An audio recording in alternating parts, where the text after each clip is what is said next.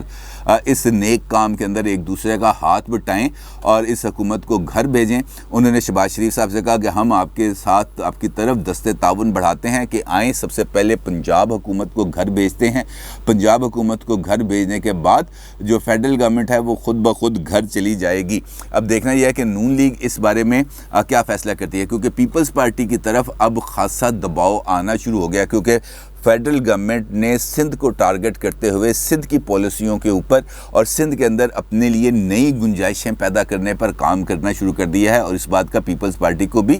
شدید جو ہے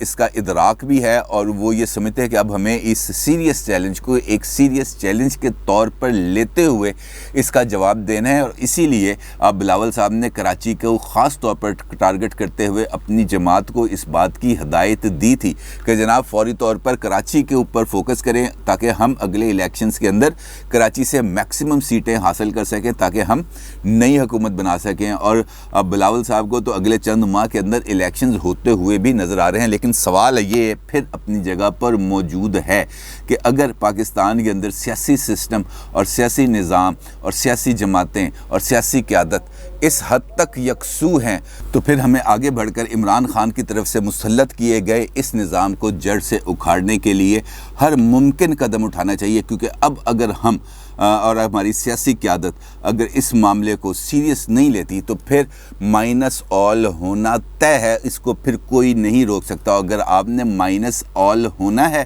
تو پھر آپ کی مرضی، کیونکہ پلس ون تو بالکل ریڈی ہے اور اس کے لیے سپورٹ بھی موجود ہے، اس کے لیے ووٹ بینک بھی موجود ہے، اس کے لیے حمایت بھی موجود ہے، اس کے لیے سرپرستوں کا ہاتھ بھی موجود ہیں، اور اس کے لیے ہر طرح کی گنجائشیں بھی موجود ہیں۔ فیصلہ اب آپ نے کرنا ہے۔ اپنی رائے کا ضرور اظہار کیجیے گا۔ آپ کا بہت شکریہ۔ اللہ حافظ۔